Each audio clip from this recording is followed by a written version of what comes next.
darbas ir negaliu tiek skirti laiko, kiek reikėtų skirti, o taip laškytis arba ne, tai negalima. Nes čia futbolas yra, šitas postas yra neimti, bet duoti.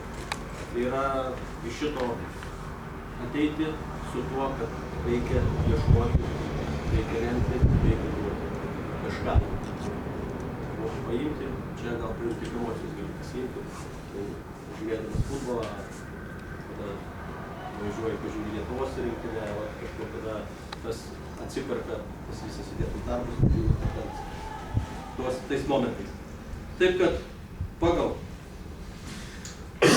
mūsų veikiančius įstatus prezidentas renkamas, kadangi visi yra 100% dalyvavimas, tai čia teisėtas ir viskas tvarkingai.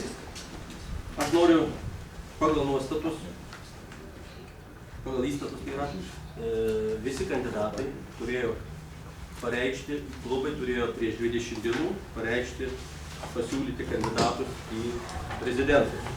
Taip ir įvyko. Perskaitau klubai, kurie siūlė prezidentai. Futbolo klubas Simnas. Kandidatų į prezidentus naujai 4 metų kadencijai teikia Aivarą Vyšniauską kandidatūrą. Futbolo klubas Resija IFF prezidento postą siūlo iškelti Aivarą Kadziauską. Futbolo klubas, Alytaus futbolo veteranų klubas ir Titano klubas kandidatų į prezidentą iškėlė Gediminą Daukšį. Taip, kad yra 3 kandidatai.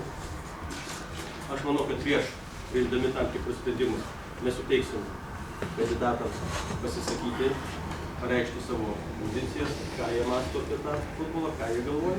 Bet yra vienas labai rimtas klausimas.